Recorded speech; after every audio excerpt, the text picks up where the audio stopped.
Good morning, Dog Nation. I'm Brandon Adams, and this is DawgNation Daily, the daily podcast for Georgia Bulldogs fans, presented today by Kroger. We think we have a really fun show in mind for today. Jeff Sentell comes by, UGA recruiting talk with him, another important week with visitors on tap for Georgia this particular weekend, including, as we said yesterday, a five-star name to note. We'll do that with you on the program today. Also, Georgia Tech coach Brent Key has sounded off about Georgia in a way we haven't heard a Tech man do in quite some time. We'll talk about that on the program. But I want to begin with this, maybe a little bit unorthodox, but I think fun nonetheless. There was something that went viral this week from one of football's legendary players. And when you hear what he said, you can't help but think about Kirby Smart, especially in light of some of the stuff that's gone on at UGA here this week. I want to explain all this to you here coming up over the course of the next couple of minutes. We think it's a fun topic for a Friday, so let's get into it. Oh, yeah, by the way, there's also the weird stuff out there with the Big 12. What are they doing right now? Creative ways of bringing in more revenue. We're on that today there as well. So, a lot to do. Glad to have you with us for it. It is DawgNation Daily, the daily podcast for Georgia Bulldogs fans, presented today by Kroger, and it begins right now. Today's episode of DawgNation Daily is brought to you by Kroger, fresh for everyone.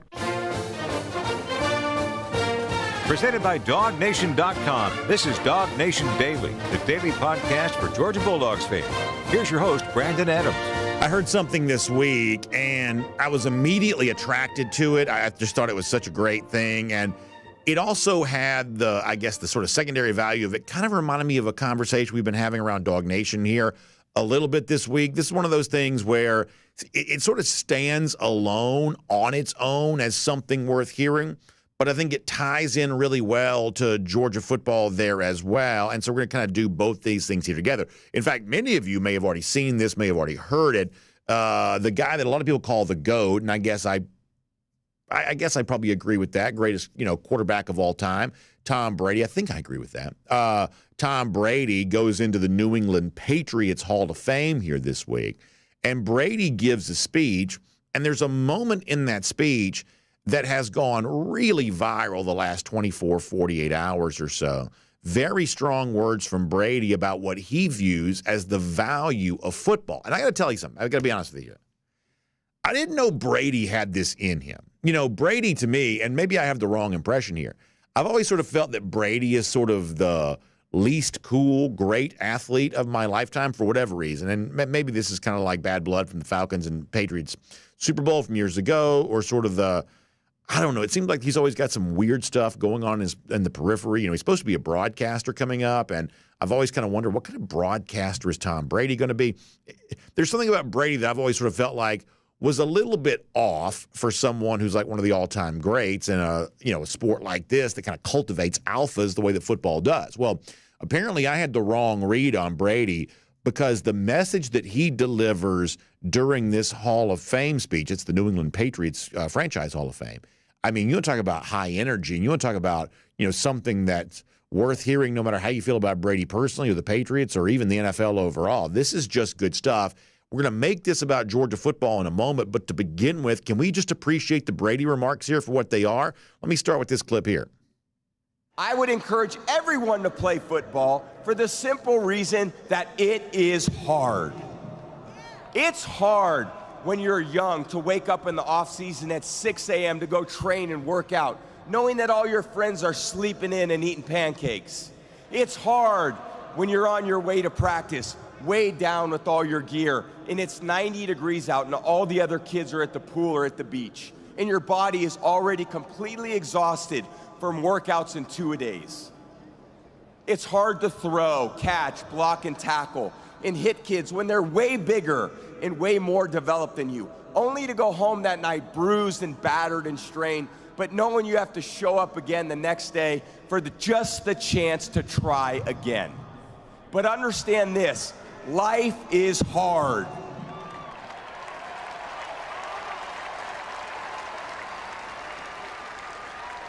No matter who you are, there are bumps and hits and bruises along the way. And my advice is to prepare yourself, because football lessons teach us that success and achievement come from overcoming adversity, and that team accomplishment far exceeds anyone's individual goals. How great is that? I mean, like, seriously, like, how great is that? And, like, there are a lot of you in the audience right now that you don't know what it's like to be Tom Brady, a Super Bowl champion, many-time Super Bowl champion. But you do have some experience with what he's saying there because, like, for my son yesterday, who's certainly, you know, not Tom Brady level, athlete, but he had baseball practice, like 90 degrees. He's out there practicing. You got kids that are doing sort of the same thing. Other kids are, goofing off, or doing whatever else. And, sometimes you embrace what's hard and you choose to work hard at something when other people are not. And obviously, sometimes you sort of ask questions of yourself about that.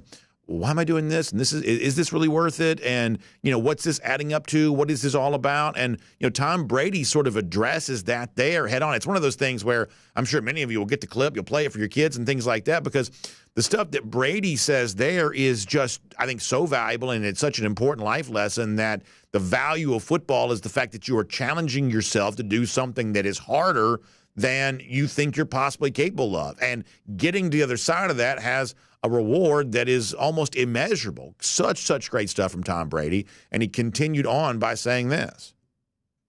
To be successful at anything, the truth is you don't have to be special. You just have to be what most people aren't. Consistent, determined, and willing to work for it. No shortcuts. If you look at all my teammates here tonight, it would be impossible to find better examples of men who embody that work ethic, integrity, purpose, determination, and discipline that it takes to be a champion in life. Like, that's preaching. Like that's preaching, right? And that is such a strong, meaningful message. Brady delivers it so well. And I said before, I'll be honest with you, I didn't know Brady had that in him. Like, that's really well done by Tom Brady. And, it kind of, to me, tied in pretty well. I mean, it's sort of worth playing on its own, as I said before, but it also ties in with something we've been talking about on this show this week. If you'll remember the other day, Talon Taylor, the 4-star wide receiver, committed to Georgia. And we played a clip of Taylor telling another website way up, in Ohio, an Ohio State-based website. They were asking him about all the schools he was considering and, his consideration for Georgia. And one of the things that Taylor said there is that watching Georgia practice and the intensity of those practices, their willingness to, the phrase that Taylor used was their willingness to pursue greatness, that actually made him like Georgia more. Now, many of us are aware of how intense these Georgia practices are.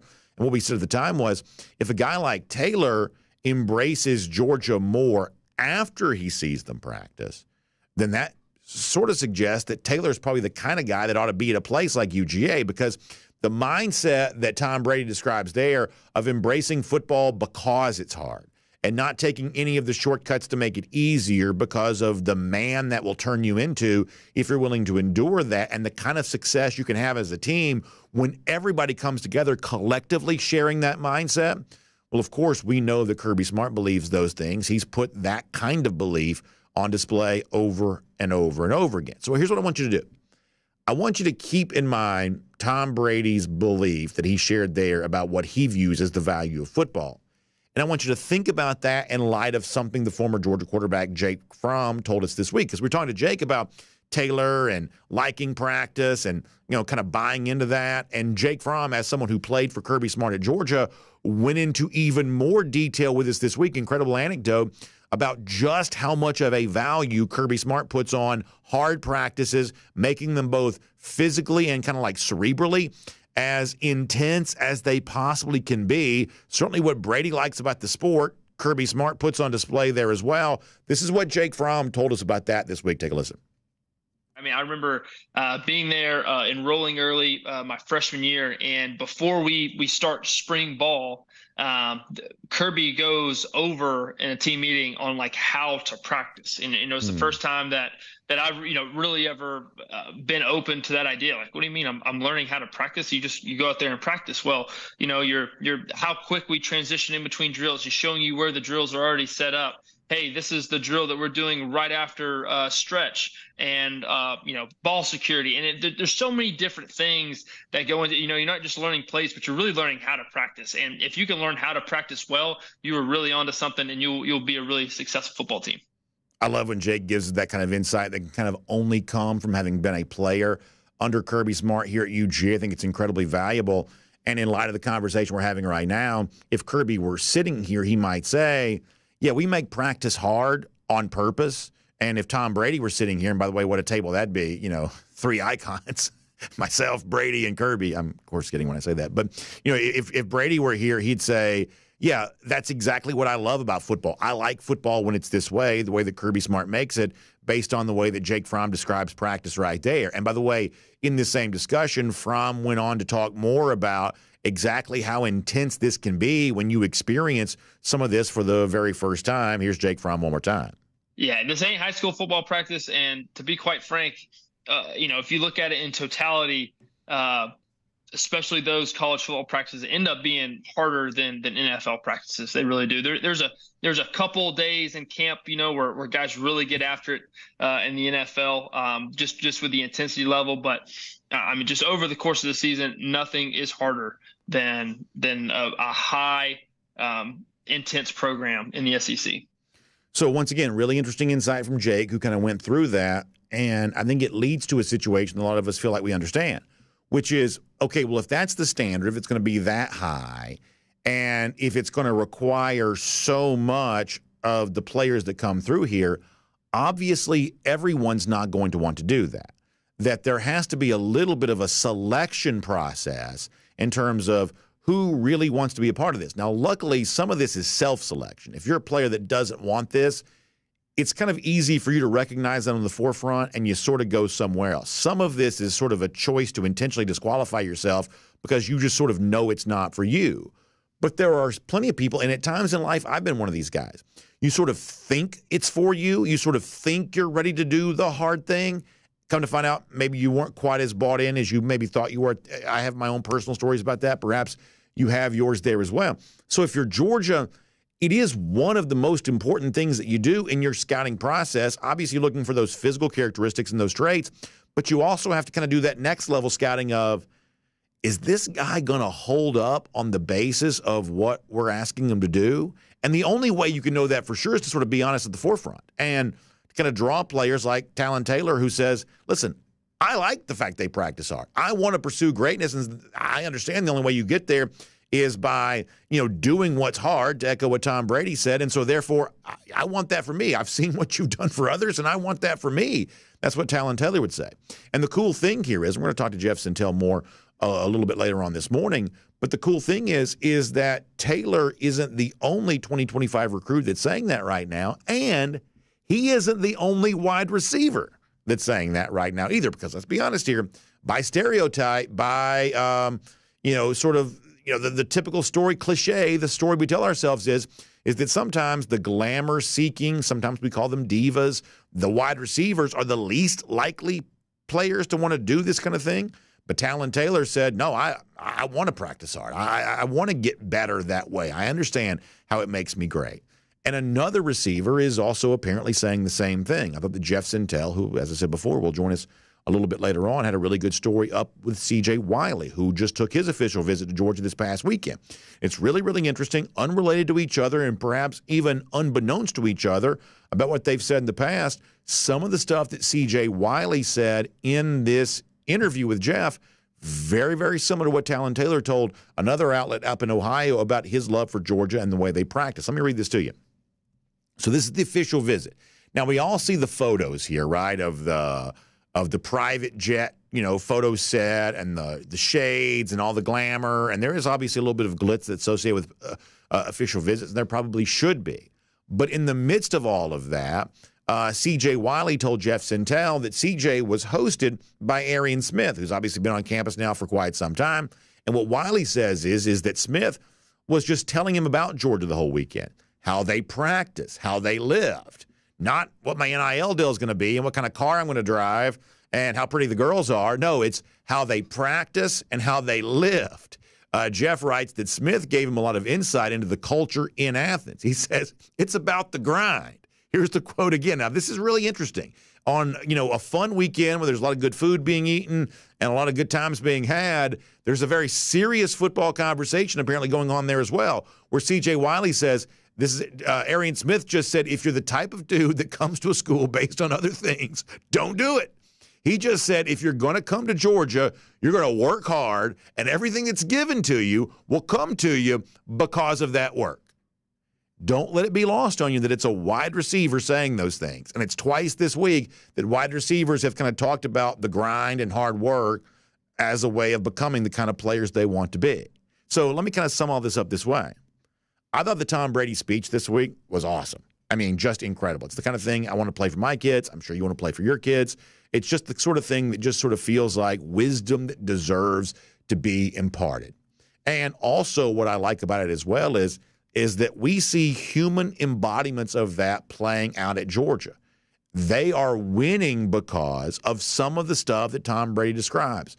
The willingness to embrace what is hard, loving football and going out there and dedicating themselves to football because of the love they have for it. And in some cases, it's oftentimes elite athletes, but in some cases, it's just sort of regular-looking guys who have a very irregular commitment to the sport, which Tom Brady also described. What an interesting statement from Brady. What a cool viral video clip that a lot of people are seeing.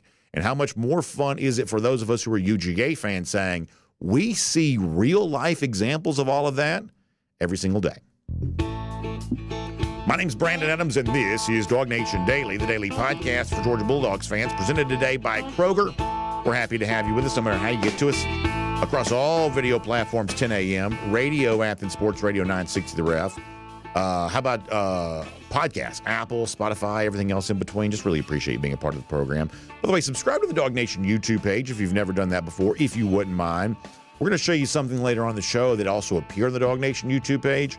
Really good stuff. It's creative things there. You know, we've got a great team of folks. You know, Kaylee Manziel, who's with us today. She and Connor Raleigh doing a great show each and every Thursday. You can pick that up there. Cody Chavin's doing some really interesting things from, Georgia baseball and Georgia football.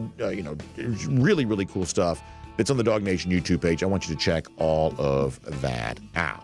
All right, let me also remind you that our show today is brought to you by our friends at Kroger, and Kroger's getting ready for Father's Day, which I'm being told is this Sunday. This sort of snuck up on me a little bit, but I am being told that it is this Sunday. So when you want to do the right thing for your dad, obviously we sort of think of sometimes Father's Day being kind of the cookout holiday, and I think it's a really fun thing to do. Well, obviously Kroger's the place to go for that. You can get all those dad-worthy picks. Get delivery on that. You can pick up that at your local Kroger. So many fun things to do there. You want to have the great cookout, the burgers, the brats, the dogs, the steaks, and anything else in between. And, of course, you want that perfect greeting card or gift card, you can get that there as well. So go to Kroger.com to find out more about that. That is Kroger.com for more on that. Great to have Kroger here as a part of our program here today. We can bring that music down now. We've probably done enough of that. So we're going to get Jeff Sentell here in a little bit there as well. That's going to be a lot of fun. We'll talk some UGA recruiting with him. Prior to that, though, let's get ready to go around the doghouse here today. And a lot of you saw this. This came out yesterday. I have a little bit of conflicting feelings on this, I guess. I'm trying to explain this. So in the Atlanta Journal-Constitution, Tech coach Brent Key was quoted. I guess this is one of those, like, rubber chicken circuit for, like, booster club meetings. To be honest with you, I didn't even know Tech had booster club meetings. So I guess good for them for maybe having a little bit more going on than I realized. But nonetheless, booster club meeting, Brent Key's up there giving the fiery red meat to the audience that's there, cast of dozens, no doubt. And Key lets it be known in no uncertain terms his overall feelings about UGA. The story goes from the Atlanta Journal-Constitution, Georgia Tech coach Brent Key did not hold back Wednesday when asked about Georgia during an alumni event. Here's the quote.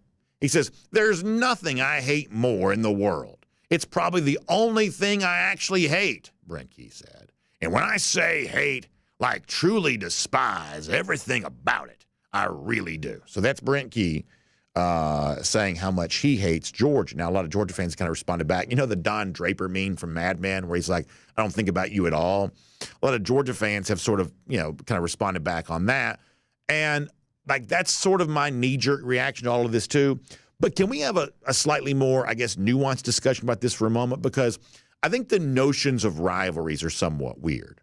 Because if you're a part of a rivalry, do you want it to be a great rivalry? And if you say, well, yeah, I want my rivalries to be great rivalries because I love the history and tradition of college football. But now understand the agreement you're making with yourself if you say, I want my rivalries to be great rivalries. It takes two to create a great rivalry. You have to have a little bit of shared respect on both sides. Otherwise, the rivalry doesn't really exist. And so for me, I don't view Georgia and Georgia Tech to be a great rivalry. And as a fan, my aspiration for Georgia has always been that it wouldn't be a great rivalry, and it perhaps wouldn't even be a rivalry at all. In fact, if you want to go back to in 2016 on this show, that's when we started doing the Gator Hater Countdown. And what we said about that at the time is that if you're Georgia, you want to aspire to have the best rival you can. And that if it's Georgia Tech, your in-state rival, just beating Georgia Tech in a given year doesn't tell me very much about your season. Because if we're being completely honest, there's some fairly mediocre to bad Georgia teams over the course of my lifetime that still found a way to beat Georgia Tech. But at the time, Florida was better than they are now. What we said was beating Florida on a regular basis would probably tell me a little bit more about what kind of team you were in that given year, because it, at least at the time, now in 2024, that's not quite so true anymore, but at least at the time, it took a little bit more to beat Florida than it did to beat Georgia Tech. And so part of our reason for kind of encouraging Georgia fans to view Florida as this program's biggest rival was it was kind of an aspirational thing of, it was step one towards winning the SEC East, and that was step two towards winning the SEC, and that was step three towards going to the college football playoff, and that was step four towards eventually winning a national championship. That Tech was sort of the consolation prize in an otherwise kind of disappointing season, but Florida was the kind of win that could mean something. And to be honest with you, that's sort of exactly how things have worked out, that Georgia's gotten better and better and better to the point where a lot of Georgia fans don't really think about Tech anymore. And there's a weird thing that's also occurred there. As Georgia has gotten better, not only do Georgia fans disregard Tech more regularly, Tech fans now disregard Georgia more. And by disregard, I mean sort of ignore. Tech fans don't really pay attention to Georgia anymore either, because it's not a very favorable comparison for them to use Georgia as a measuring stick. So therefore, just sort of practical reality, they kind of pretend that Georgia doesn't exist because Georgia's so far out in front of their favorite team when it comes to an overall program. Now, I'm kind of content with that being that way. Some Georgia fans, though, I think like the idea of there being a little pizzazz back in this rivalry. And I've always said if that's going to occur, the only way you get there is by a push from little brother. In other words, Georgia being the bigger and better program in this rivalry, Georgia can't make Georgia Tech a big deal, because that'd be a little bit like, picking on your little, literally like picking on your little brother or something like that. It could almost be seen as bullying. If the rivalry is going to matter, it's up to Tech to make it matter. Brent Key says, well, I want it to matter. I'm going to talk openly about me hating Georgia, something we didn't really hear from Jeff Collins, and we never heard from Paul Johnson. So maybe this is a new chapter in this rivalry. I'm pretty skeptical about that for a million reasons, but maybe this is a new chapter. These words come at a time in which the game's going to be played on Black Friday night here this season. A little bit of a bigger TV, window, certainly a little bit of a more interesting spot for the game than the typical early afternoon post, Thanksgiving Saturday that it's had now for a good number of years. So maybe this is a new chapter in the rivalry. Maybe it is about to mean more than it has before, but I'm honestly not quite so sure that I want to. The reason why the Georgia Tech rivalry doesn't matter is because Georgia now matters so much more than Tech does. And that is an agreement that I'm kind of okay with.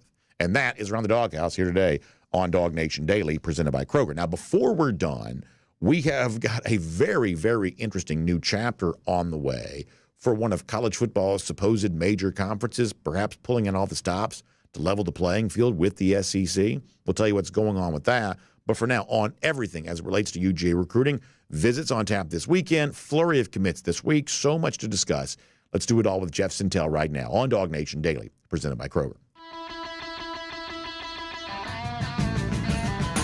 From From Athens and across the SEC or wherever the recruiting trail may lead, here's a DawgNation.com insider. Boy, what a week it's been for Georgia recruiting, and let's say hello to Jeff Sentell here right now. Jeff's got the ceiling fan going behind him. He almost looks like one of those, you ever see Monster Plantation at Six Flags with like the little things, got the hat that has the helicopter spinning on it. So that's good stuff there from Jeff Sentell. Jeff, there has been a lot happening with Georgia recruiting this week. I want to kind of roll through some of these commitments here. I've talked about Talon Taylor again a little bit on the show. Let me just begin there. We've heard from Terrence Edwards on that this week. We've heard from a lot of guys about a player of this magnitude. It has been since 2020 that Georgia has signed a wide receiver ranked inside the top 100. Now, they haven't obviously signed Taylor yet, but assuming he sticks with UGA, this would represent a significant recruiting win for these dogs. So let me begin there. In your eyes, how big was adding Taylor this week? I think it says a lot of things, Brandon. I think it says, well, this is actually a recruitment that Georgia probably should have won. Talon had really kind of expressed that Georgia was his leader a while back. He was there with Georgia was there with Notre Dame and Ohio State. And it's just a good fit, man. I think BMAC did a really good job with this recruitment. And then while we're on the subject, you got to just talk about, I know that Glenn Schumann's gotten a lot of praise recently. Todd Hartley always gets a lot of praise. But what James Coley's been able to do since, remember, he was recruiting for South Carolina a little bit in January before he took the Georgia job.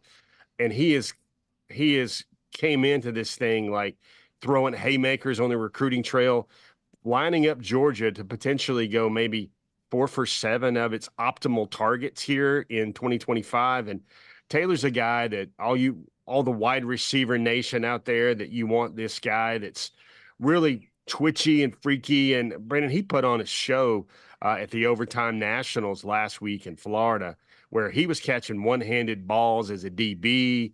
He was beating Dijon Lee, 5-star corner that's going to be in Athens this weekend for his official. Checks a lot of boxes. I know he's a Terrence Edwards wide receiver academy type receiver, although he didn't train him. But, you look at the scoot right there. Look how we can make guys miss.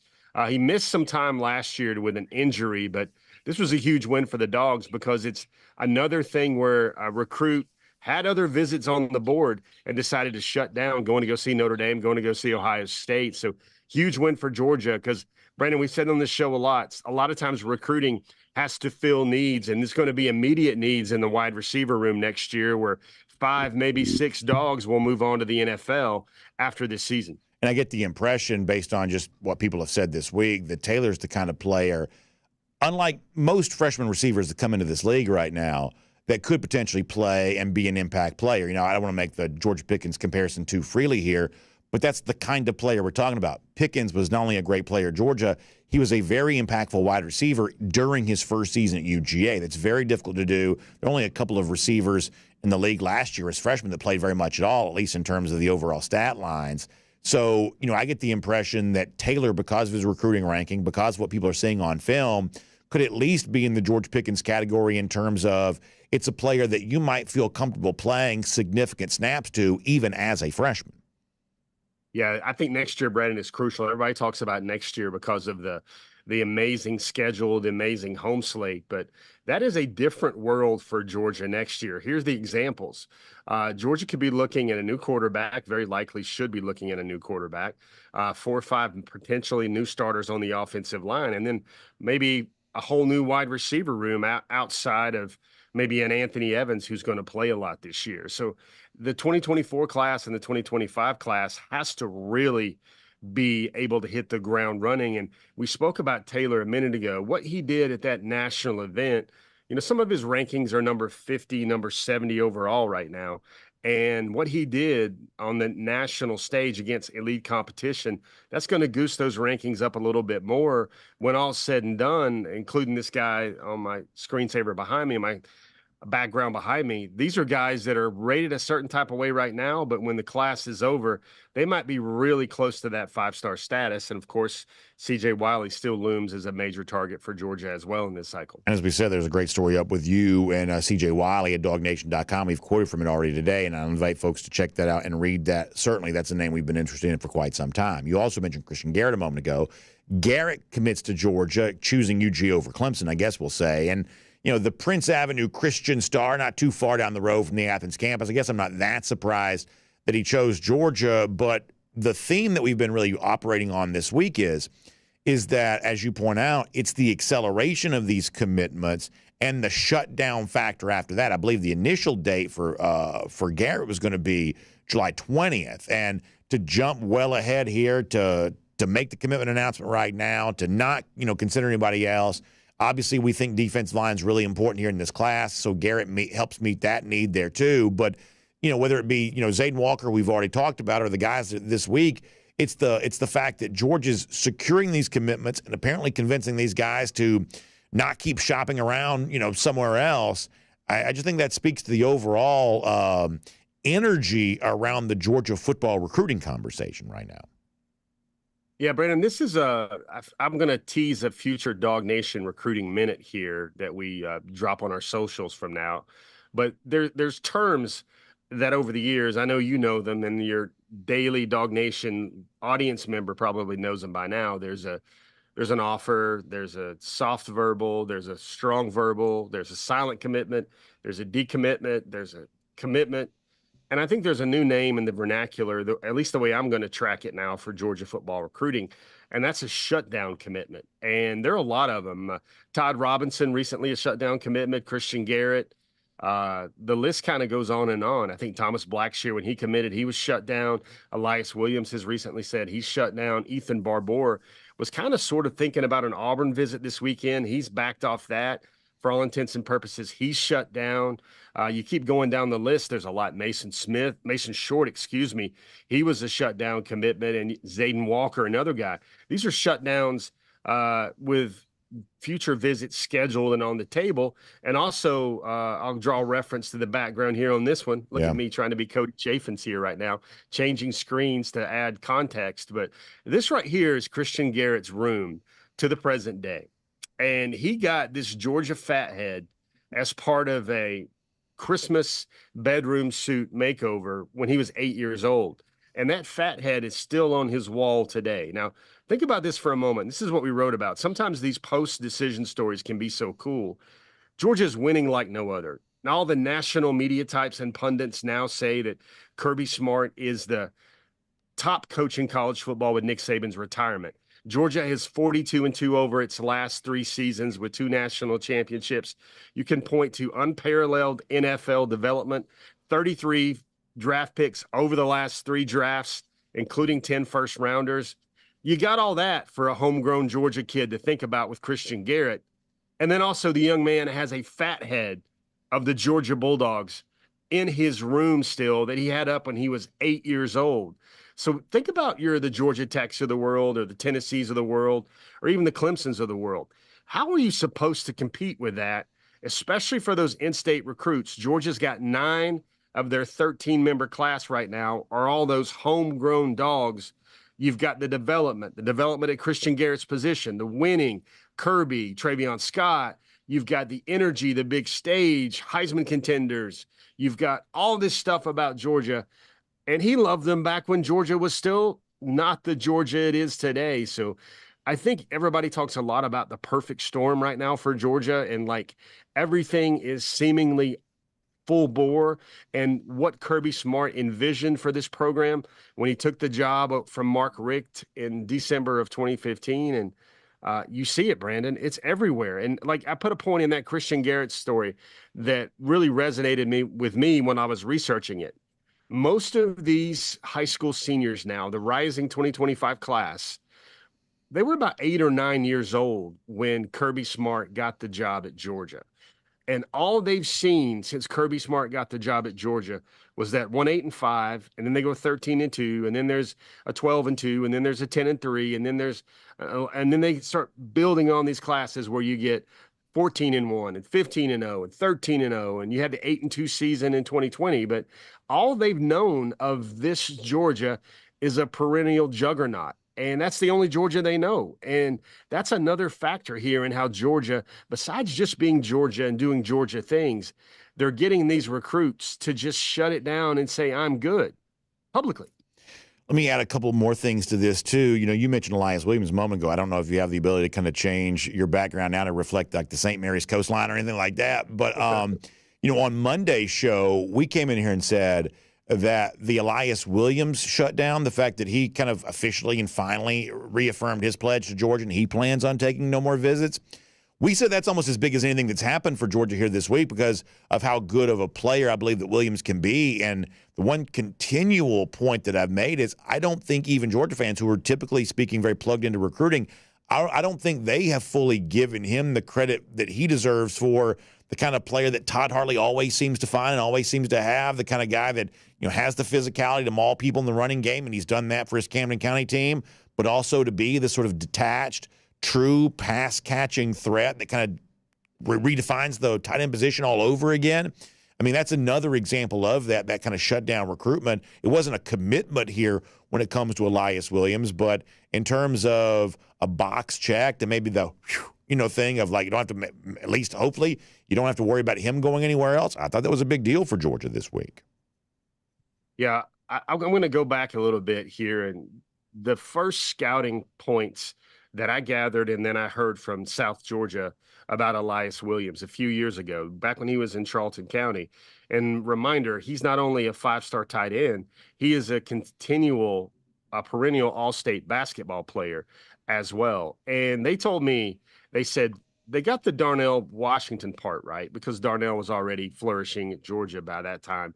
But they said, I want you to think about this. I want you to think about Darnell Washington, but then add the receiver skills that we've seen at Georgia of a Lawrence Cager or perhaps even a Javon Wims, those big body types that can just go win 50-50s or go win chance balls for the Dogs. And that's the type of player. I think the one missing element about Elias, and I feel better about all these projections because he's such a great basketball player, plays above the rim, can move around really well, but I don't know if he's gotten enough targets and film and been around that elite passer like maybe some other guys have. Like you see a name that's really present on my mind right now, Brandon, is Mark Bowman, the baby Brock tight end in 2027. And that's another example of Hartley working ahead. But Brock's worked with amazing quarterbacks at Mater Dei already. And then he's also been on national 7-on-7 teams with the likes of somehow playing with guys like Juju Lewis or California Power and everything else like that. So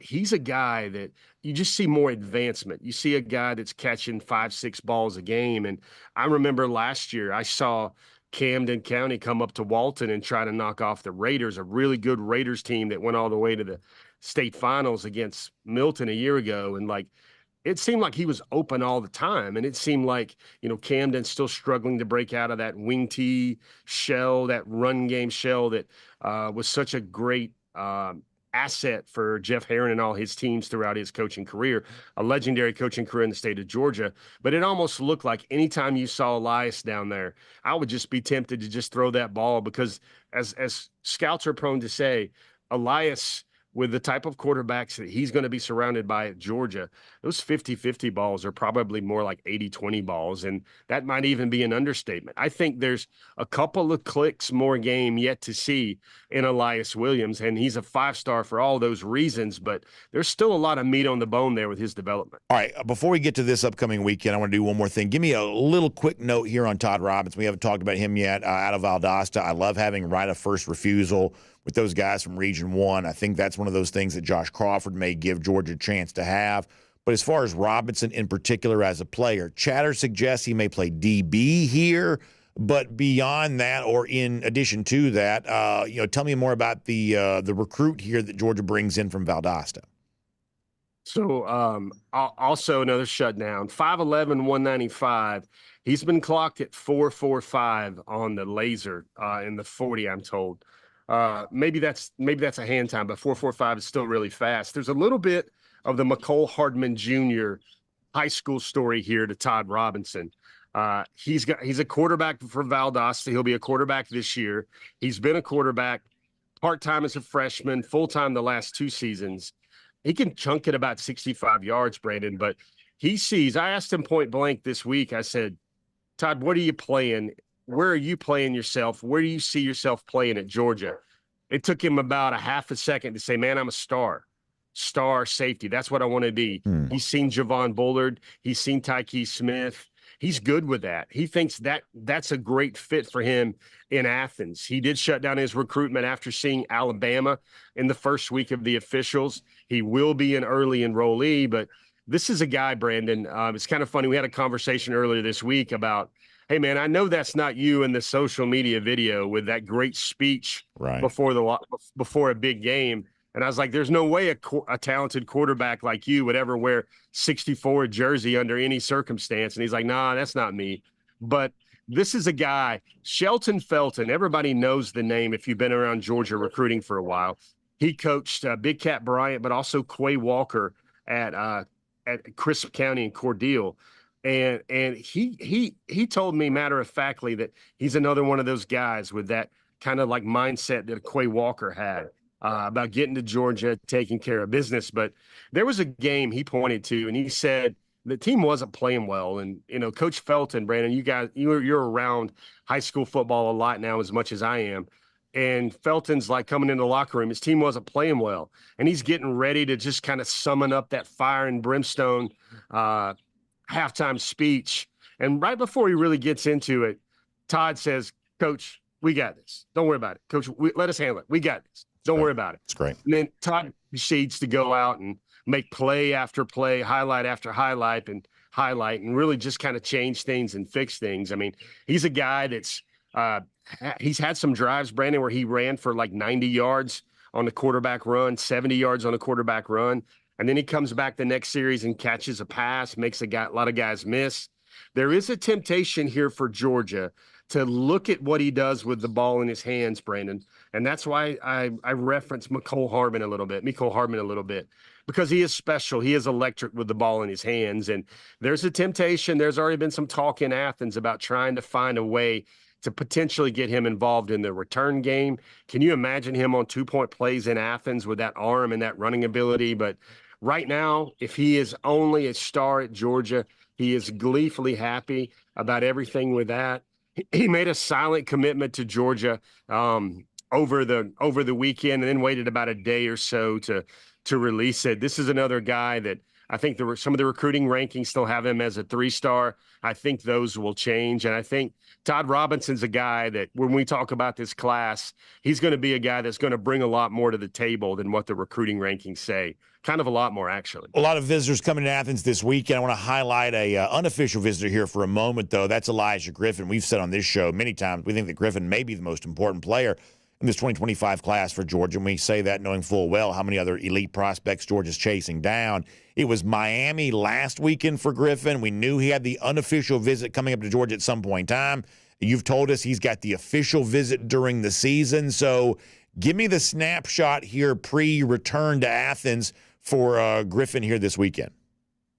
Well, Brandon, it's always good. And he's going to be on an unofficial, but it's going to feel like an official, like every time Elijah's ever stepped on foot on any campus, including the University of Georgia since he was a freshman.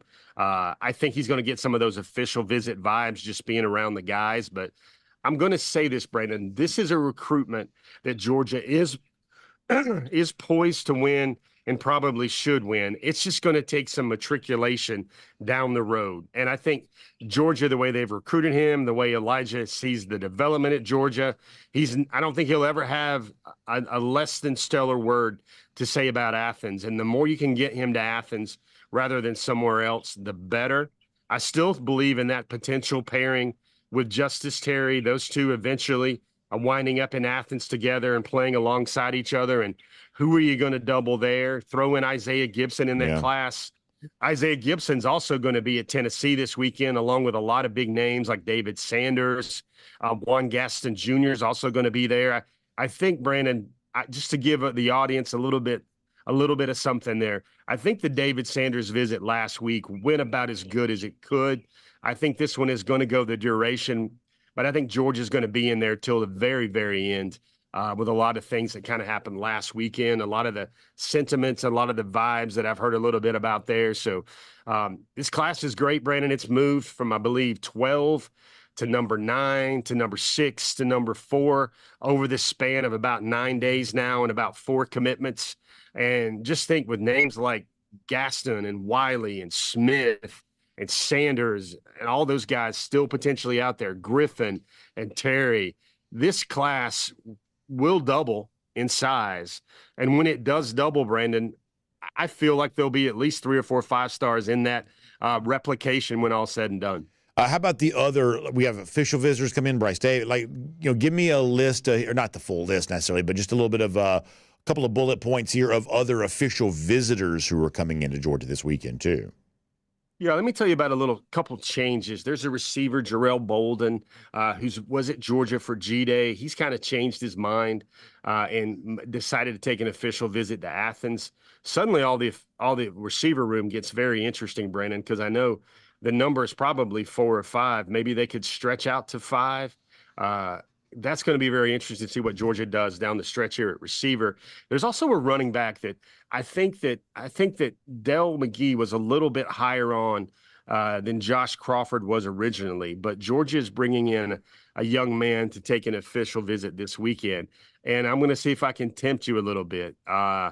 You know a little bit about the backstory with Georgia and American heritage, right? Sure. You know, Sonny Michel, Isaiah McKenzie, sure thing. Things work out there. I think they also got a kicker out of there as well. Is it Marshall Morgan? Is he the one that went there? Is that who that was? Yeah, that's Marshall Morgan. Yeah. Well, I'm going to tell you this name, Byron Lewis. Let's act like we're an air traffic controller here. He's redirected officials. He was going to go to Ohio State. Now he's going to be in Athens town this weekend. He's going to be visiting Georgia. So he's coming in on an official, and he feels really good about the Dogs. He realizes that the relationship there with Crawford is now getting where it needs to be.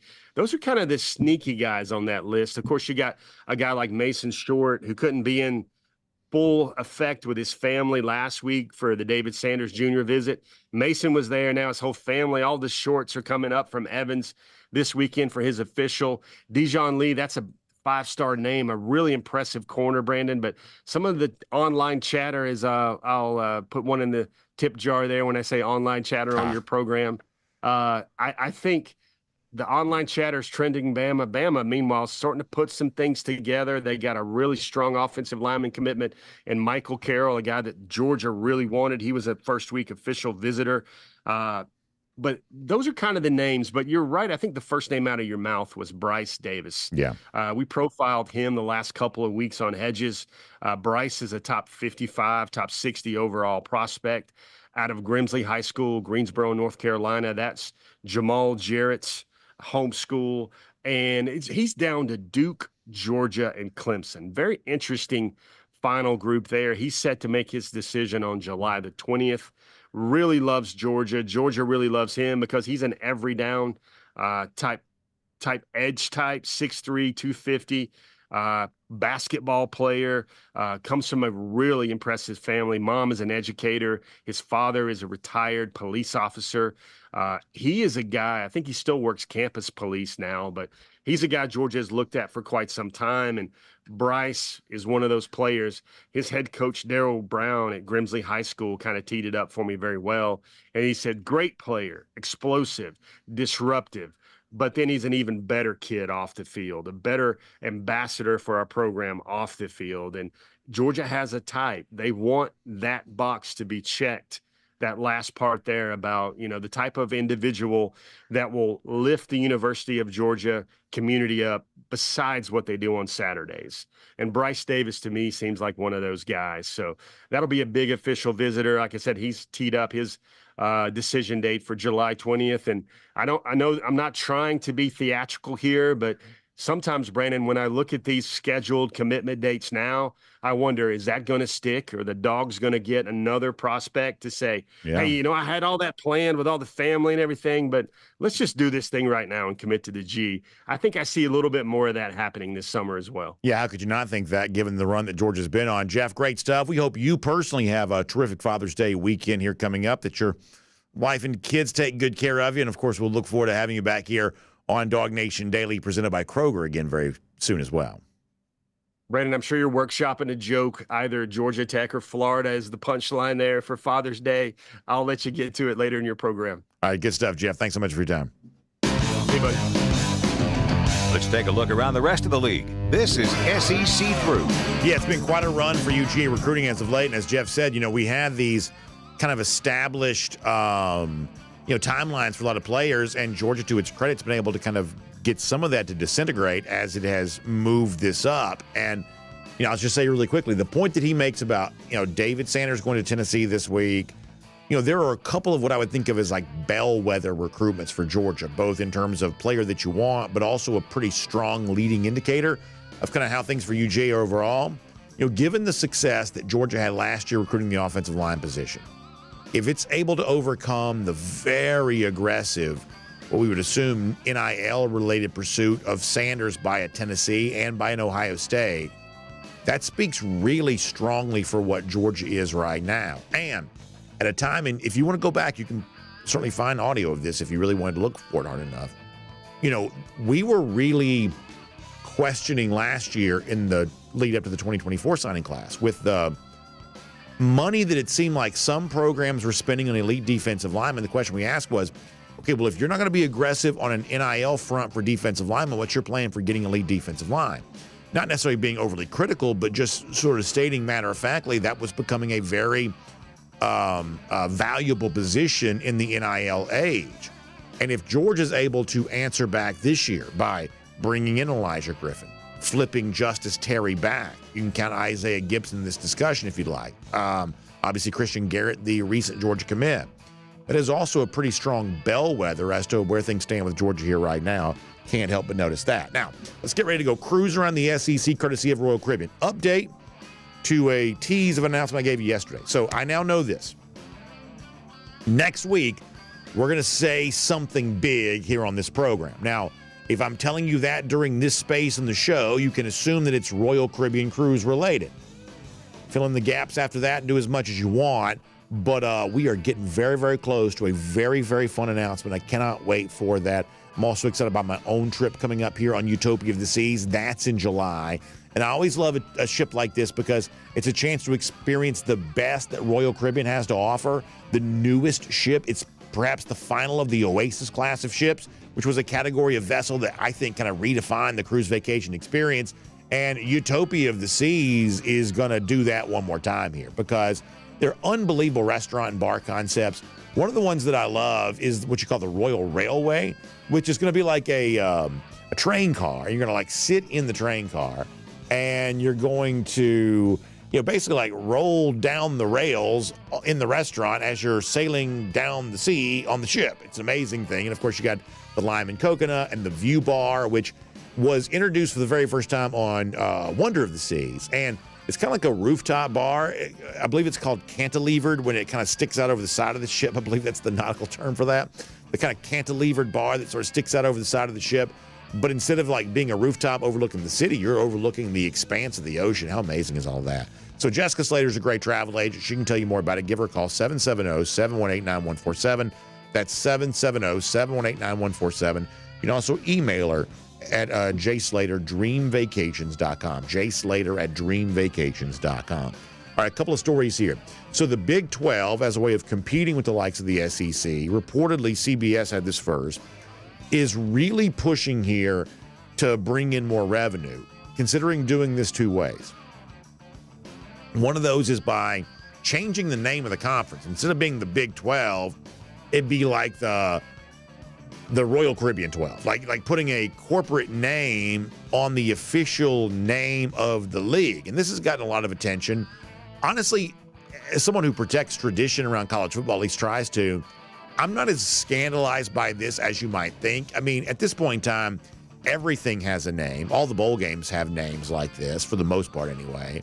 And so a conference doing that, to me, seems like an obvious next step, or at least a possible next step. And what's interesting is like the SEC could not change the name of its league to, the whatever conference. You couldn't do that. Big Ten probably couldn't either. But the Big 12 has only been in our lives since the 1990s. Most, at least I am, some of you are old enough to remember college football before there was a Big 12. So this is a relatively new league in comparison to the other power conferences. And so therefore, this is maybe one of those examples where the absence of tradition kind of works to its advantage because the SEC, the Big Ten, probably have too much tradition to change the name of their league without a total revolt. Big 12 probably has a little bit more freedom to do this. We may see more of that in the future where if your stadium name is a truly historic name, you may not be able to change your name. But if you've just got sort of random run-of-the-mill stadium without a whole lot of connection to tradition, why not bring in a corporate sponsor and perhaps make a 7-figure sum or maybe even an 8-figure sum for doing that? The Big 12 may be kind of sending us in a direction here where it's good to have tradition, but it's perhaps sometimes lucrative not to have certain kinds of traditions because it gives you a little bit more space to sell if that's what you want to do. However, the other thing that the Big 12 is doing, or at least considering doing, according to reports, I think is more interesting. In addition to changing the name of the stadium to, or I should say the name of the league to a corporate sponsor, they're also considering bringing in private equity money for as much, I believe it's been reported, as a 20% stake in the league. Now, I got to tell you, this concerns me really, really to a great degree for a couple of reasons. Thing number one is this. If you're putting like, say, $1 billion into the Big 12, then whatever private equity firm does this is essentially the largest financial investor in college football other than the TV networks. The TV networks would still have a larger long-term financial relationship, but the next biggest financial stakeholder in college football at that time will be this private equity firm. Now, let me ask you this. What have you noticed about the way that college football behaves when it comes to television? They do whatever television wants them to do because of how much money television provides to college football overall. They've essentially enslaved the college programs because of the money that they give them. Well, you kind of wonder, okay, if the next biggest, sort of money provider to college football is one of these private equity firms, then are they also going to have a similar level of power? And what could they try to coerce college football to do under those circumstances? I think it's a fair question about how much influence and power is this level of money going to provide? And then beyond that, we're very used to in professional sports having team owners, but we don't have a lot of, at least at the high professional sports level, we don't have a lot of examples of so-and-so owns the entire league. There is some of that in sports, but that doesn't exist in the Major League Baseball, NFL, NBA, NHL type world. Those franchises all have individual owners. But if you've got one private equity outfit that owns a significant portion of the entire league, to me, that starts to feel anti-competitive pretty fast. Because let's say, just for hypothetical conversation here, private equity owned the SEC. Does private equity want one or two really good teams like Georgia could be or Texas could be this year? Or does it want a little bit more parity spread out across the conference? You could certainly perceive that if you're private equity and you're invested in the entire league, you like the idea of a little bit more, equity spread across the entire conference. And once again, the question we asked of, what would private equity do to ensure that was more true? I think these are things that probably ought to be explored. All right, a couple other things real quick. College World Series begins today. We've said before, 6 words for us to define our relationship with this year's College World Series. Anybody but Tennessee, anybody but Florida. Anything else than that's fine. If you're watching a video, you see Kentucky on your screen. I'll take Kentucky. I don't really, care much about them one way or another. I'll take Texas A&M. I'll take one of the ACC schools. Anybody but Tennessee, anybody but Florida. By the way, Tennessee does play today. That is our feelings on this College World Series. And then one more thing here real quick. And I won't spend much time on this because it starts to feel too much like politics. I won't do very much of it. But we did see, I believe yesterday, I'm going to report this accurately, a bill got out of committee yesterday about possible legislation to, as it's being described, protect college athletes from employment status, assuming they don't want that. And so I believe this is the farthest a athlete amateurism type bill has gotten up the I'm just a bill on Capitol Hill from the old days of Schoolhouse Rock. This is as far as an athlete amateurism bill has gotten in Congress. It's out of committee, could possibly be voted on. It seems like it's getting a little bit more contentious, a little bit more on party lines, which I'm not going to touch one way or another. But we did have a little bit of movement in this in Congress. And I guess the only thing I'll say is this. I'll try to be very careful and a little bit of a light touch on this. I almost wonder if a little bit of the sort of traditional, partisan politics, I almost wonder if this could end up being a good thing for this particular topic, because people seem to gravitate towards that. I think sometimes we don't really know how to talk about the issue of, amateurism and what should college sports be, because it's a little bit complicated. But if we can sort of narrow this down to you're either on this team or that team, I almost wonder if more people will get interested in it at that point in time, because people seem to like the partisan divide sometimes. So maybe I'm wrong about that, but I at least had that idea of, well, maybe if this thing did become a little bit more divided along party lines, whichever side you're on, maybe that might be a way of garnering more attention for a topic that I think is probably pretty important. Either way, we'll make that cruising around the SEC courtesy of Royal Caribbean. And here on Fridays in our program, we like to close out the week looking forward to a weekend, what we call the Long Finnish, presented by our friends at the Finnish Long Drink. And, of course, we love that, especially during a weekend time of year and a summer time of year. Always great stuff. And to kind of wrap up our week, a couple of notes as it relates to Georgia baseball. Obviously, we wish the Diamond Dogs were in the College World Series. We believe a future trip could be in the offering for the Diamond Dogs, but a couple of nice notes here just for a moment. First of all, Charlie Condon, a significant individual honor coming his way. As Georgia baseball put out on X here this week, Condon's been named the recipient of the 2024 Dick Hauser Trophy. That's given to the National College Baseball Player of the Year. Now, this is also a little bit like football, where you've got, a lot of different awards. You've also got the Golden Spikes in college baseball, but this is the Dick Hauser Trophy. Of course, Hauser, famous for his connection to Florida State, was the manager of the Kansas City Royals when they won the World Series in 1985. So Hauser's a significant figure in the history of college baseball. And Charlie Condon, a huge honor to win the Hauser Trophy here this year. So congratulations to him, and a great cap on what was a wonderful, wonderful season for Condon. And obviously a season that came up for the Diamond Dogs just one game short of the College World Series. But for anybody who was there during the NCAA Regional and anyone who was there during the Super Regional against NC State, the one thing you can say is that Georgia fans came to make that an unbelievable atmosphere. And the appreciation that people have for, Georgia feeling very much like a lot of these other SEC venues there at Foley Field, I think that was fully cemented by what happened there. And our Cody Chafins did a great job of kind of capturing one of the things that makes the Georgia baseball atmosphere so special, the people kind of beyond the right field bleachers, what you kind of think of as Kudzu Hill and then the greenhouse behind that. I thought Cody did a wonderful piece on that. It's been, just massive consumption on social media, which is great to see. And I want to give you a little taste of that as a part of our Long Finish presented by the Finnish Long Drink. The fans having fun outside the stadium, creating a great atmosphere for Georgia baseball. Good stuff here from Cody Chafins. This is Kudzu Hill, the greatest spot to watch Georgia baseball. They don't want us in the stadium, so we had to come out here on the hill. Hey, we tear them up. That's how we do it. Brought the truck in. We sprayed the area for bugs because the mosquitoes were terrible because they were feeding off the kudzu. So we sprayed for bugs, parked the truck here, picked us up, went back, packed a cooler, brought it back, brought the radio, brought everything here, a grill back there. We roasted oysters last weekend, so this is like the greatest setup in mankind for any sporting event. And welcome to the greenhouse. Yeah, but that's kind of public. But we're actually going to show you what makes this house so special, which is in the backyard. But yeah, we've got a perfect 180-degree view, foul pole to foul pole, scoreboard to home plate of the entire field. Definitely been a house that everyone knows about. So many people have mentioned our house on TV. And Go, Dog! Go, Dog! Go, Dog! Go, Dog! Go!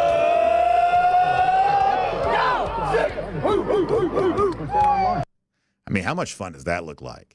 That is WBS if I have ever seen it. But nonetheless, what a fun experience that's like. And when I see that, the thing I love about it is how organic it all is, because, Kudzu Hill is just sort of a thing that happened. The greenhouse is just sort of a thing that happened. It's been made cool by the people who've been a part of it.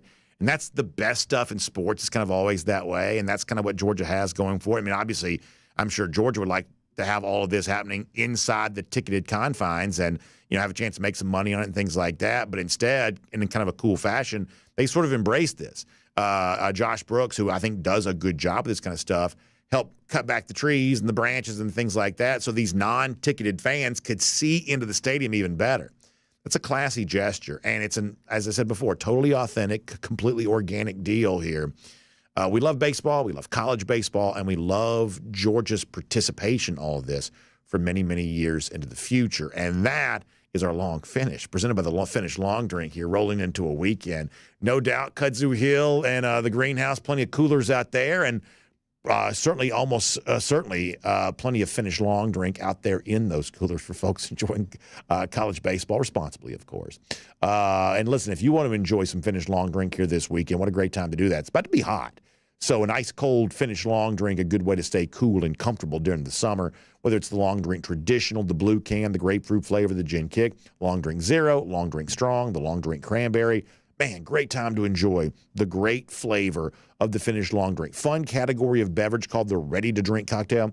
It kind of comes in a can. Some people think it's a beer, but it's not. It's a ready-to-drink cocktail. If you like mixed drinks, this is a mixed drink. You don't have to mix yourself. It comes ready for you. So go to thelongdrink.com and find out where you can pick some up today. Just put in your zip code. They'll tell you where to go. A lot of you already love it. Make it a part of your summer weekend coming up. The Finnish Long Drink here is part of our Long Finish. A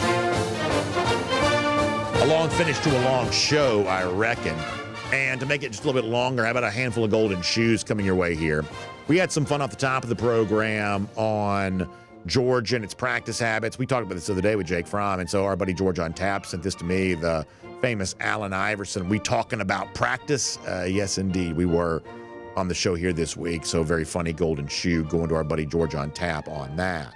Our buddy King Seabass sent this to me. So apparently this dude used ChatGPT to sort of predict the future of Alabama with Kalen DeBoer.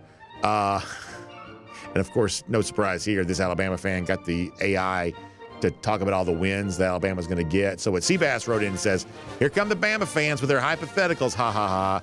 Bama in the championship game every year, no drop off. Yeah, what I notice about Alabama right now is they love the past, they love the future. It's the present tense they have a little bit of a rivalry with here at the moment. I couldn't help but notice that. Very funny stuff from King Seabass. We'll give him a golden shoe for that. One more here coming to Dina Pruitt, who writes in to say that we're on the Boise State campus, and I'm still not over that game in 2011. Very funny stuff from Dina. I always love these like really fun travels that people go on in the summer. I've never been to what I guess you call this big sky country out there. Never done that. I'd love to see Boise. I've heard it's a cool place. And I'm just like Dina. That game in 2011, the bad uniforms, the awful result, losing in Atlanta to a group of 5 team, not good times. Thankfully, things are much better these days. And I'm just like Dina, not over that 2011 game at all. By the way, Dina's a huge Gym Dogs fan. She loves the Gym Dogs. So shout out to her for that. Golden shoe coming her way there as well, too. And, of course, lousy, stinking Gators.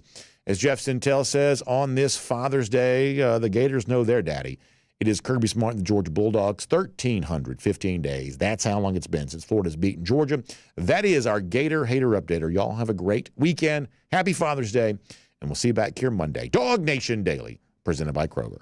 And on video, time now for the R.S. Andrews Cool Down. R.S. Andrews, the one you turn to for your air conditioning, heating, plumbing, electric needs. They show up on time. They do the work that's promised for the price is promised. They'll take care of you today.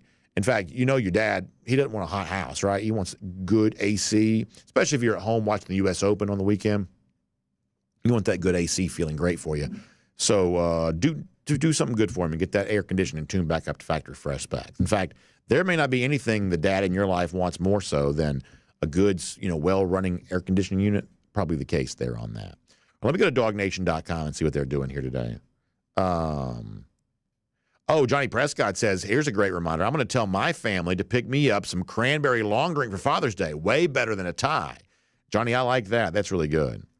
I like that for sure. That's really good. Let me see what else. Scott Harris enjoying the Gators knowing who their daddy is. No doubt about that. Randy Hall says you need to paint the greenhouse bulldog red. But here's the thing, though. It's like, if you were kind of inventing this in a boardroom, if you were focus grouping this, of course it would be red. It'd be red and black, and it'd be sponsored by blah, blah, blah, blah. But it's not. It's just a house that was there that's become a thing. You understand what I'm saying? Like, this is what's cool about college baseball. In large numbers, people are not gravitating towards college baseball the way they do college football. But the people that are gravitating towards it are doing it because they want to. It's not being force-fed to them.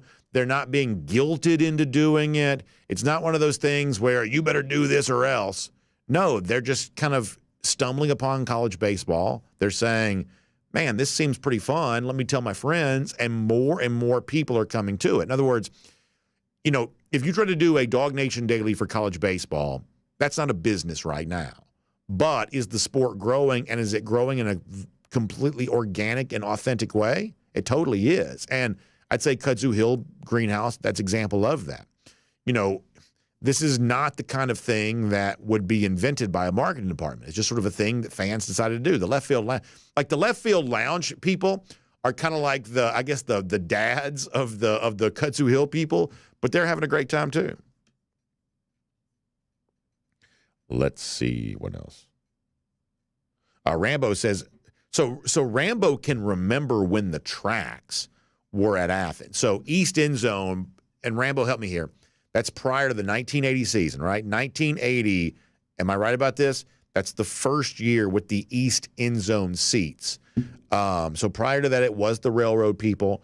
There's the great letter that Irk Russell wrote to the 1980 team.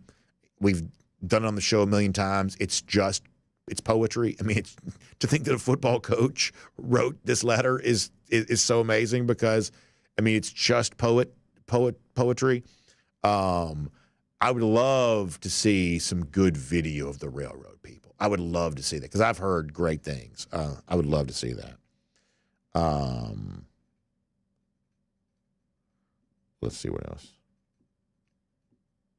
Yeah, DT made the tracks comparison. That's great.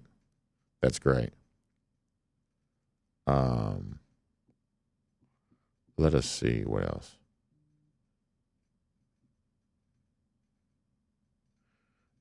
Oh. Yeah, a lot of good stuff in here today. Johnny Prescott says Reggie Ball should be in the Georgia Hall of Fame, which is very funny. DT mentioning Brent Key playing at Tech. I mean, listen, if you want me to put my objective hat on for a minute and like be as objective as I'm capable of being, Brent Key's doing what he should do at Tech. He is. You know, I think that a coach like Paul Johnson, who for the most part was, you know, fairly successful, I think his inability or unwillingness to embrace the Georgia rivalry was a huge mistake. A huge mistake. It's like, you know how like doctors are supposed to have, this is a clunky analogy, but follow me for a second. You know how like doctors are supposed to have bedside manner? In other words, you know, people want to like their doctor, to trust what their doctor's doing for them. I think football coaches kind of the same way. It's like if Tech goes 7-6 in a year, which was a fairly common Paul Johnson occurrence, if they go 7-6, but the team, the fans of the team feel like the coach has a similar mindset to them, I think you probably tolerate that a little bit. But if you go 7-6 and you feel like your coach is kind of turning his nose up at things that matter to you, well, you don't. That's a 7-6 that feels even worse. And so I just think that sometimes Paul Johnson had the football coach's version of bad bedside manner. He didn't know how to cultivate trust amongst his fan base. I think Brent Key's doing more of that. And listen, I mean, I think it's fairly obvious that Brent Key was not Tech's first choice. And I think when Brent Key loses Buster Faulkner, who will be a head coach sooner rather than later, we may see why Brent Key wasn't Tech's first choice. But no matter what, Key has the job, and I think that he's using that platform to kind of make Tech it's like Jeff Collins tried to make Tech feel cool, and there's nothing less cool than trying too hard to be cool, and Collins just failed miserably at that. What Brent Key is doing, and this is me trying to be as objective as I can be, is he's trying to make Tech feel like Tech again. Like he's a Tech guy. You know, he has obviously respect for the small amount of tradition the program does have. He wants to embrace that and amplify that. Like, of all the Tech coaches they've had in the 21st century, I mean, there's no doubt that the approach that Brent Key, I believe, is taking is the better overall approach. Here's the other thing, too. And I promise you, this is the last thing I'll say about Tech. When you pay attention to Georgia high school football now, Tech is doing what they should have been doing forever. It's like Tech is the first offer for a lot of kids in state. not the Georgia kids typically, but some of those guys may grow up to one day be, a Georgia level recruit. But, there are a handful of teams, like, God love him, Sam Pittman, I believe, has offered every kid in the state of Georgia. I mean, Arkansas offers this entire state. Pitt always makes a bunch of Georgia offers. So, like a lot of times you'll see first Power 5 offer, Arkansas, Pitt, or Georgia Tech. And you're seeing a lot more of that Georgia Tech stuff lately because, they've hired guys that I like, high school coaches that I have a lot of respect for work for Tech now. Nobody's perfect, I guess. So I guess I'll have to forgive them for that. But a lot of good dudes who were great Georgia high school football coaches are working at Tech. And that's what you should be doing. You are in a talent-rich state. You should go out and try to find the talent you can get. It seems like Tech is at least doing more of that. So I'll give them credit for that. All right, let me go to YouTube. Let us see what else. On the YouTube side of things. Jonathan Aaron says, if Florida got a sponsor, who would it be, Toto or Charmin? We all know Tennessee would be Frank's Mustard. Yeah, that's probably the case. I think that a Florida sponsor would be like a payday lender or something like that. I mean, to be honest with you, every Florida fan I've ever seen looks like they have a credit score about 435. So, like, from that standpoint, I sort of see something like that probably being, a pretty good sponsor, for the Florida Gators. Lousy, stinking Gators. Let's see what else.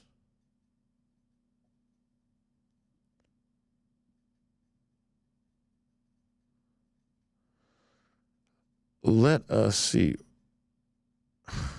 Jay Shipes, once again, continuing his streak of writing comments that I can't read. So how about this? Surfer Boy 3000 says his first Georgia game was when the railroad was still there, when they could see into the stadium, and James Brown performed Junkyard Dogs. That's one of those deals where I'd love to know more about that, too, because I love the song Dooley's Junkyard Dogs. I grew up listening to that song, but that was well after it had originally been popular. When James Brown did Dooley's Junkyard Dogs, he was the biggest thing in music, right? I mean, he was a huge act. That was it had to have been a huge deal, right? I mean, I know he was from Georgia, so maybe made the tie-in a little easier, but I mean, it had to be a massive deal that James Brown had this connection to UGA. Fascinating time. I'd love to learn. I'd love to hear more about that. I know there's some decent video out there of some of that stuff. I'd love to learn more about that because that seems pretty fascinating to me. Let's see what else.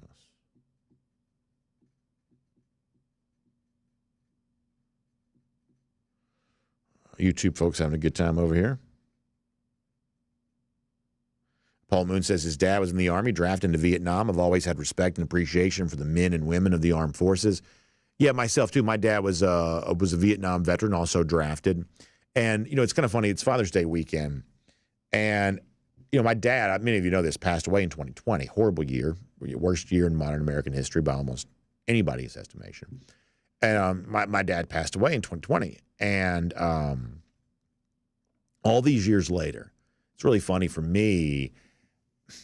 I remember these fragments of conversations that we would have. This stuff sort of just pops in my mind. Stuff I hadn't thought about in years and not really all that significant. But these little things just sort of pop into my mind. And one of those things is, as I said before, my dad, like yours, drafted, served in Vietnam. First of all, can you imagine that? I mean, we may not have to imagine it, in the near future. But for now, can you imagine that? It's you get a letter in the mail and you're going to war. And that's just crazy, just unimaginable. At least for me it is. But I remember in 1990 when we go into the first Gulf War. And, that's one of those deals where that kind of becomes a little bit of a pop cultural event after, that's when CNN was doing all the coverage and, everybody's making a big deal about the Scud missiles, the Patriot missiles. Schwarzkopf became a little bit of a celebrity. Eventually the first Gulf War became a little bit of honestly, just sort of became content. It just sort of became, a thing that people were consuming on TV. But I remember when the war first started, I remember how concerned my dad was. And I was too young to fully understand this because in 1990, I would have been 8th grade in 1990. I think it was in the 8th grade. But for him, I just remember that just these little fragments of conversation come back to my mind where like he sort of wondered if this was going to be my Vietnam, that and I knew he'd been to Vietnam, but for things that happened before you're born, you don't have the full connection on all that. And it doesn't mean anything to you because you didn't live through it, but he did live through it. And that would have only been, what's weird is, think about it, that'd been less than 20 years ago for him too, which is kind of weird to think about. But I just remember like when the first Gulf War happened, me being a teenager, who knows how long this is going to last. I just remember him wondering, much the same way that, a conflict many, many thousands of miles from his home that he perhaps didn't know very much about, he was thrust into battle on, and him kind of wondering if that was going to be my thing. I do remember that. Just kind of funny what you remember.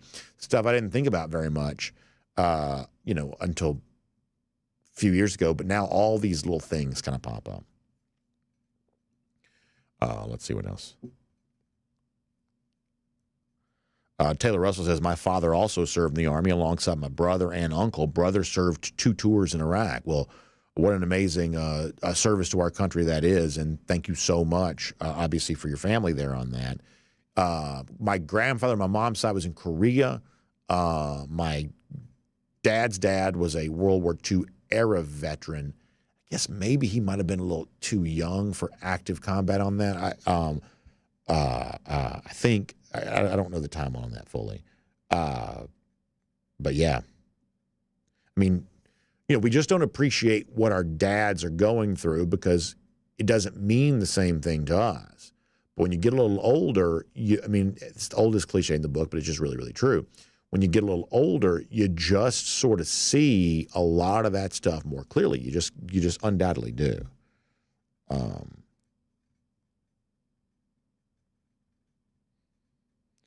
Let's see what else. So what's funny, we have like parallel conversation going on YouTube. Some people are talking about their dad's military service, and then Jay Shive is talking about buying tickets off StubHub. So you got like 2 parallel conversations going on, which I think is really funny. Let me go to Facebook here for a moment. Let's see what those people are doing over there.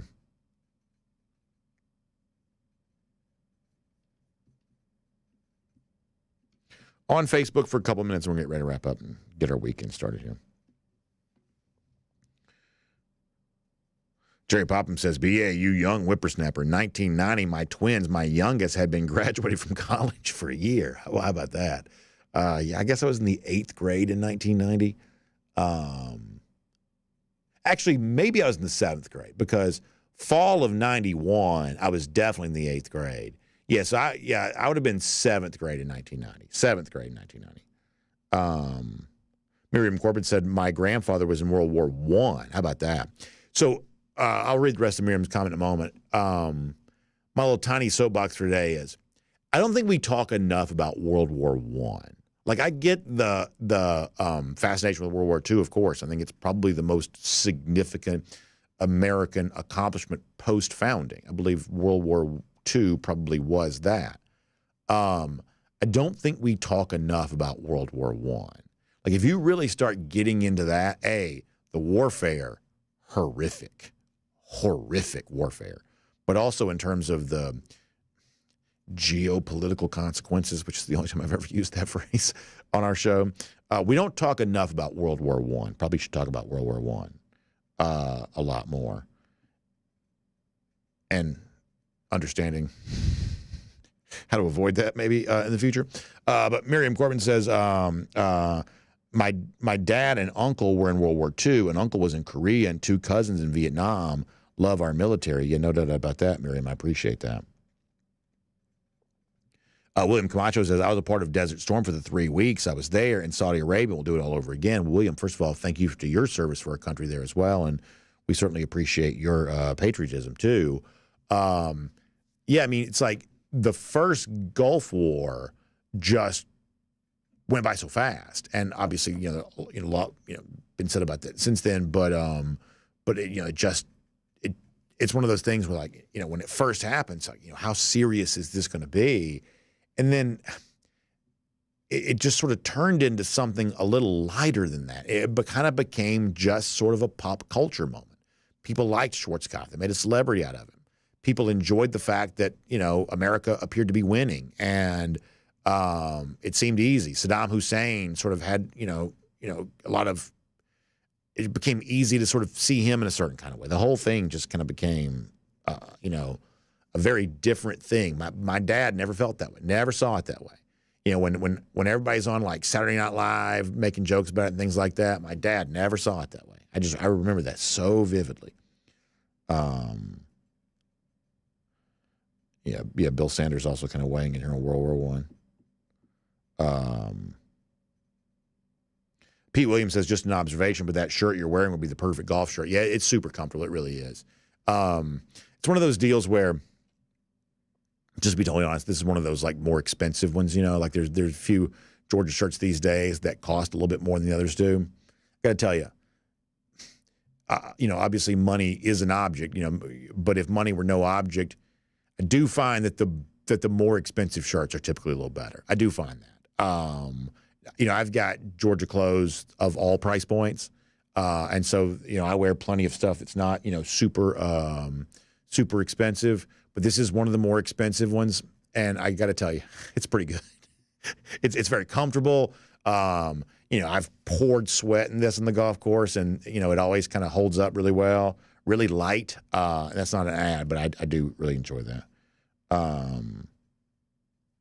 Dana Turk says the fun is over back in the boiling sun of Valdosta. Yeah. So back from Boise now, and in the boiling sun of Valdosta. It's also going to be like next week, y'all. I heard it was going to be like real legit summer, like big time true blue summer. I heard for sure.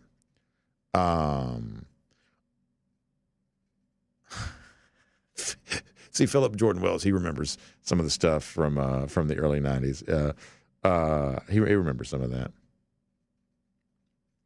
Colby Strotter says, I don't think people, let me read this from Colby. He says, I don't think people understand how close war was to our home front. World War I, Mexico had the decision to invade us or not. World War II, there were pics taken of towers in New York City from German U-boats. Yeah, I've heard the thing about the U-boats. The World War I history related to Mexico, I didn't know.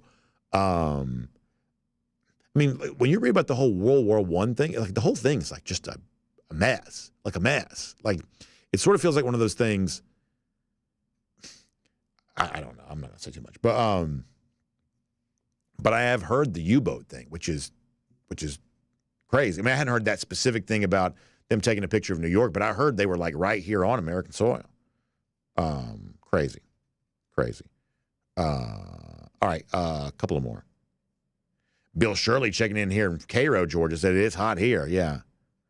No doubt about that, but I do love Cairo. Love the syrup makers.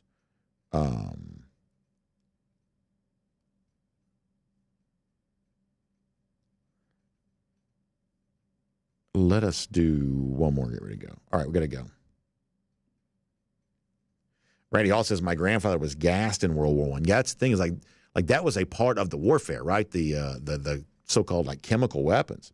Passed away from emphysema when my mom was 15. Never met my great-grandfather. Amazing. I mean, that's the thing I've always heard is like that chemical warfare was, and like the trench warfare and the chemical warfare just, I mean, my gosh. I mean, war is obviously horrific no matter what, but just some of the stuff that I've read would lead you to believe that World War I, just a different type of deal.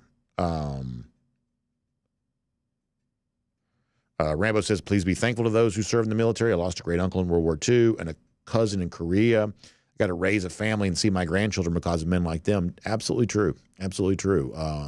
My grandfather's brother on my mom's side was a paratrooper in World War II. I think he died in a training exercise, I think. But he did die, from paratrooping. George Anna Olive says her great uncle was gassed in World War I. Yeah, amazing.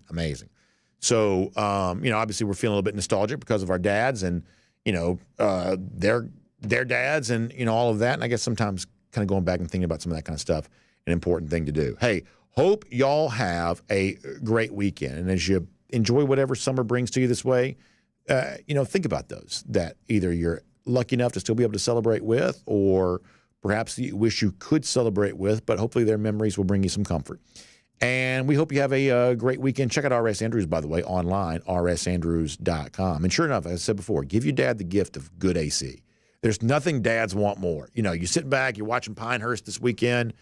I would say watching the Braves, but we all know that doesn't happen anymore, at least if you live in the Atlanta area, seemingly. But whatever. Good AC from our friends at R.S. Andrews, online at rsandrews.com. They'll get you tuned back up to factory fresh specs. They'll keep you cool and comfortable, that air conditioning unit, all summer long. Somebody may have told you need a new unit. Eventually you probably will, but R.S. Andrews may be able to tell you how you can get some new life out of that old unit. So find them online at rsandrews.com. Have a great weekend. We'll see you back here Monday. DawgNation Daily, presented by Kroger. We'll look forward to talking to you then.